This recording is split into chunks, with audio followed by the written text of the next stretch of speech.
हमारे साथ असउद्दीन ओवैसी मौजूद हैं, ऑल इंडिया मजलिस-ए-इत्तेहाद उल मुस्लिमीन के अध्यक्ष। बहुत बहुत शुक्रिया ओवैसी जी हमारे साथ जुड़ने के लिए, समय देने के लिए। एक बार फिर से लॉकडाउन अनाउंस हुआ है, इसको बढ़ा दिया गया है, लेकिन इस बार कुछ शर्तें और ढील दी गई है इसमें।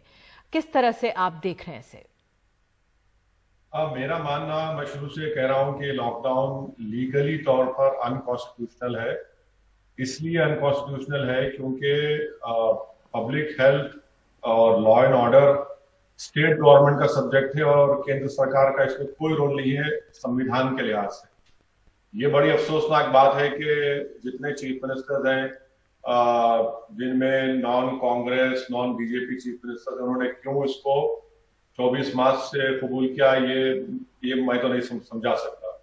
और government of India NDMA act section 6 को लेकर ये लॉकडाउन इंपोज कर रही है जो अनकॉन्स्टिट्यूशनल है। अभी भी वक्त है कि स्टेट गवर्नमेंट्स इसका अपोज करें, क्योंकि दिल्ली की सरकार किसी भी स्टेट में ये नहीं कह सकता कि अब आप रात में 9 बजे से सुबह 5 बजे तक कर्फ्यू रहेगा। ये वो नहीं कह सकते कि जुलाई 8 से आप होटल्स खोलेंगे या रिलीजियस प्लेसेस खोलेंगे। ये कंप्लीटली अनकॉन्स्टिट्यूशनल है और ये हमारे संविधान के खिलाफ है। ओवैसी जी, आप कह रहे हैं कि असंवैधानिक है, लेकिन ये जो कोरोना की महामारी पूरे विश्व में आई, पहली बार ऐसा आपदा हम लोग देख रहे हैं। आपको नहीं लगता कि इससे जो मामले बढ़ते वो कंटेन किए गए, उसको हमने कुछ रोका लॉकडाउन की वजह से? देखिए, मैं लॉकडाउन अगर करना था तो गवर्नमेंट ऑफ इंडिया को सबसे पहले स्टेट गवर्नमेंट से कंसल्ट करना चाहिए था, क्योंकि स्टेट लिस्ट में सब्जेक्ट आता है। रहा सवाल कि इस वायरस को कंटेन करना या हम इसको रोकना, लॉकडाउन से वायरस रुकता नहीं है, लॉकडाउन से सिर्फ आपको टाइम मिलता है। और ये बड़े अफसोस के साथ ये कहना पड़ेगा कि गवर्नमेंट ऑफ इंडिया, मोदी सरकार ने इस 2 महीने को जाये किया, इसको वेस्ट किया, कोई तैयारी नहीं की। आप देख लीजिए कि अभी भी पूरे दुनिया में सबसे कम टेस्टिंग अगर कहीं पर हो रही है तो भारत में हो रही है। और बीजेपी की तरफ से बार बार ये सोचा दिया जाता है कि भारत का तकाबुल किया जाता है यूएस से। इंडिया में जो मिडाइन एज है वो यूएस से कम है। ओवैसी जी, आपको ये नहीं लगता कि अगर अमेरिका ने जिस तरह से लॉकडाउन नहीं किया और वहां पे देखिए लाखों में लोगों की मौत हो रही है, अगर हम करते, हमारे यहाँ जिस तरह से आबादी है, हमारे यहाँ तो और बुरा हाल हो सकता था।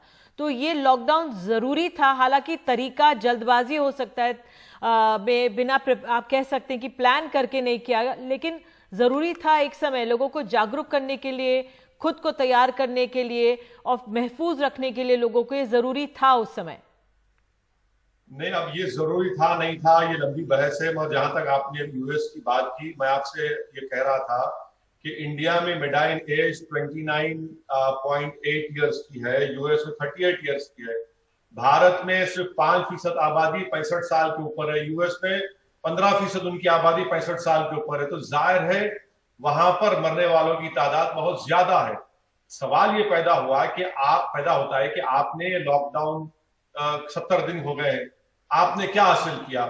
क्या अगर आप 25 मार्च से ट्रेन के जरिए माइग्रेंट लेबरर्स को भिजा देते, जब सिर्फ 530 कोविड वायरस के केसेस हुए थे, आज आप उनको भिजा रहे हैं अपने अपने उनके स्टेट्स को। आप देखिए वायरस बढ़ रहा है, पिछले 5 दिन से 6,000 7,000 केसेस हो रहे हैं। अभी आपने कहा कि महाराष्ट्र में 124 लोगों की अमवात हुई है और फिर आप इकोनॉमी खोलने जा रहे हैं। तो जब ये माइग्रेंट लेबर्स चले जाएंगे, 20 करोड़ के करीब लोग अपने स्टेट को चले गए, 12 करोड़ नौकरियां जा चुकी हैं, जिसमें से 4 करोड़ तो माइग्रेंट लेबर्स के, तो आपने क्या हासिल किया?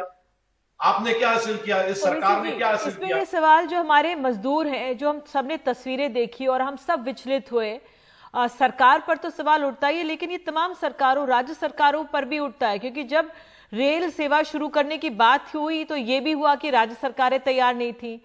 राज्य सरकारें और केंद्र के बीच रस्साकशी चलती रही, कौन इनका किराया देगा उस पे चलती रही, लोग प्लेटफॉर्म पे मरते रहे। तो इसका तो दोष तमाम सरकारों को दिया जाएगा या सिर्फ केंद्र सरकार को देंगे आप?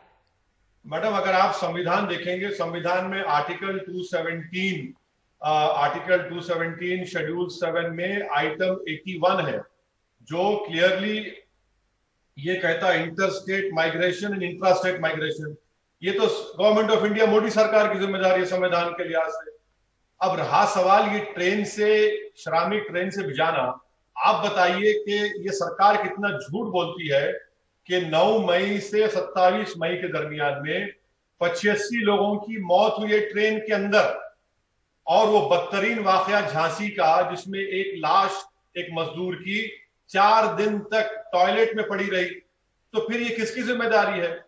यानी लोग पीने के पानी को तड़प रहे हैं, जो 24 घंटे का सफर था वो 70 घंटे ले रहे हैं। तो केंद्र सरकार की जिम्मेदारी नहीं है, किसकी जिम्मेदारी है? फिर ये ट्रेन आप नहीं चला रहे।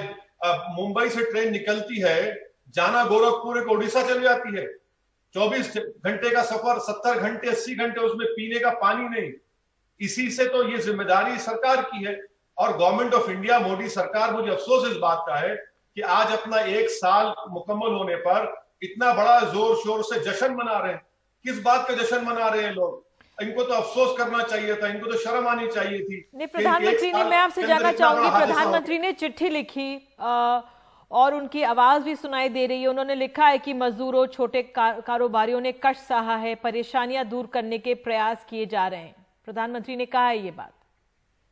प्रधानमंत्री ने एक मजाक किया है भारत के माइग्रेंट लेबरों के साथ। प्रधानमंत्री ने चिट्ठी लिखकर भारत के उन गरीबों से उनका मजाक उड़ाया है जो पिछले 2 महीने से उनके पास खाने को खाना नहीं है। भारत के प्रधानमंत्री ने खत लिखकर अपनी जिम्मेदारी से हाथ उठा लिए हैं, ये कहकर के इतना ये नहीं होना था। अरे आपने जो 20 लाख करोड़ का पैकेज का ऐलान किया, बड़ी धूमधाम से कहा गया कि हमारे जीडीपी का 10% है। मैंने भारत के जितने इकोनॉमिक माहिरीन है उन तमाम के आर्टिकल्स पढ़े, वो तो कहते हैं कि 1.5 भी नहीं हमारे जीडीपी का। आज आप देखते हैं ये तमाम विपक्ष भी सवाल उठा रहा है, आपने ये सवाल उठाया है, विपक्ष भी सवाल उठा रहा है।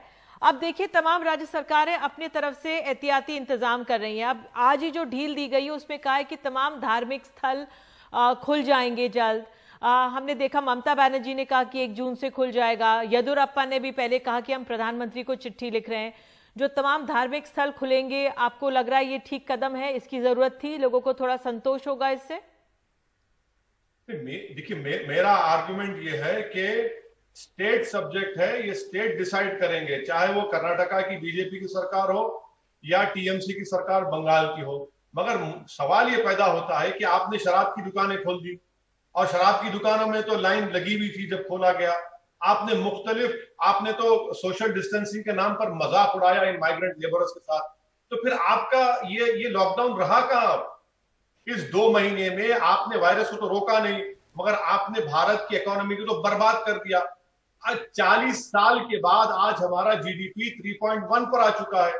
वो जो 12 करोड़ नौकरियां गई वो तो कभी आने वाली नहीं है। सरकार ये भी कह सकती है, बिल्कुल, और सरकार ये भी कह सकती है कि पूरे विश्व में मंदी है, और सरकार ये भी कह सकती है कि रोजगार तो अब थोड़ा, तभी वो शायद मजबूरी में ये लॉकडाउन धीरे धीरे खोल रही है, और जरूरत भी है। अगर मैं दिल्ली की बात करूं, अब दिल्ली में भी आप देखिए बहुत जरूरी था, आपने शराब की दुकानों की बात की, हमने यहाँ पे भी देखा जरूरत थी, सरकारों को पैसे की जरूरत थी, लॉकडाउन से उनकी कमाई का जरिया रुक गया था, इसलिए तमाम सरकारें जोर दे रही थी, और इसलिए हमने वो दृश्य भी देखे किस तरह से भीड़ लगी। तो ये जरूरत थी, आर्थिक जरूरत थी राज्य सरकारों की, इसलिए ऐसा हुआ। अरे अगर आर्थिक जरूरत थी, अगर आपको पैसों की जरूरत थी तो ड्रग्स को लीगलाइज कर दीजिए, पूरे ड्रग्स को लीगलाइज कर दीजिए, पैसे कमा लीजिए ना। इस एक गवर्नमेंट की सोशल रिस्पॉन्सिबिलिटी कहां गई? अगर आपको आर्थिक या फिर फाइनेंस की जरूरत थी तो कई और तरीके हैं, मगर ये क्या तरीका था? और सवाल ये पैदा होता है कि मोदी सरकार ने स्टेट गवर्नमेंट्स को क्या दिया? 1 पैसा नहीं दिया। मैं जिस आपका क्या प्लान होता अगर आप थोड़ा सरकार को सुझाव देना चाहते, तो क्या देते? अब जिस तरह से सरकार खोल रही है, अर्थव्यवस्था खोलनी है, क्योंकि करोड़ों लोगों की नौकरी जा रही है, तो आप क्या सुझाव देते? मैडम, बात बिल्कुल सही है। अब तो इनके पास कोई चारा ही नहीं है। ये मोदी सरकार का जो अंग्रेजी में कहते हैं ना कि act in haste repent in leisure, अब इनके पास कोई सवाल का जवाब नहीं है, अपने हाथ उठा चुके हैं। ये भारत के आवाम जनता से, भारत के गरीबों से कह रहे हैं कि भाई साहब, मित्रों, अब हम कुछ नहीं कर सकते, अब जीना मरना आपका और आपके खुदा के ऊपर, अब हमसे कुछ नहीं हो सकता है। रहा सवाल क्या करना चाहिए था, हमको टेस्टिंग बढ़ाना चाहिए था। हमको मार्च में ही हमारे माइग्रेंट लेबर्स को भिजाना चाहिए था। अब ये करना है कि ये जो माइग्रेंट लेबर, जो गरीब लोग हैं, सरकार को पैसे देने चाहिए, उनके अकाउंट्स में पैसे डालना चाहिए। कम से कम 5,000 रुपये डालिए ना। $450 बिलियन का फॉरेन रिजर्व है, उसको इस्तेमाल करिए। किस लिए उठाकर रखे? इसी दिन के लिए इस्तेमाल रखे ना। हमारे फूड कॉर्पोरेशन ऑफ इंडिया के गोदाम भरे हुए हैं, वहां पर चावल और गेहूं सड़ रहा है। बांटिए ना गरीबों में उन लोगों को। आप स्टेट गवर्नमेंट्स को उनके जो लोन्स हैं उसको डिफर करिए, उनको वेज एंड मीन्स एडवांस 100% करिए। ये आप काम लोन कर मेला सकते नहीं हैं। लगना चाहिए, आप भी यही कह रहे हैं। कांग्रेस कहती है कि 7,500 रुपए हर के हाथ में डाल दीजिए, आप कह रहे हैं 5,000 रुपए, जो बिल्कुल हमारा निचला स्तर है। एक आखिरी सवाल ओवैसी जी मैं आपसे जानना चाहूंगी, निजामुद्दीन मरकज का, जब हमारे देश में कोरोना का शुरुआत ही हुई थी और ये हमारे सामने एकदम आके खड़ा हो गया था, तो निजामुद्दीन मरकज का मामला सामने आया था, उस पर आपकी क्या राय है जो वो वाकया हुआ था? अरे मैडम, देखिए ना, ये बड़ा एक बड़ा ही मुश्किल सवाल आपने कर दिया, क्योंकि मुसलमान, हर किसी टीवी एंकर को मुसलमान दिखता है तो फौरन तबलीगी जमात का पूछते। आप मुझसे ये पूछ लेते कि मीरठ में एक बंदर ने जो ब्लड टेस्टिंग के सैंपल्स को लेकर भाग गया, वो कैसे लेकर भागा? अब ये रहा सवाल के निजामुद्दीन का, ये तो उनकी गलती नहीं है। दिल्ली की सरकार ने क्या रिलीजियस गैदरिंग को रोक दिया था? वैसे ही वैष्णो देवी में लोग फंस गए थे, यहां पर भी लोग फंस गए थे।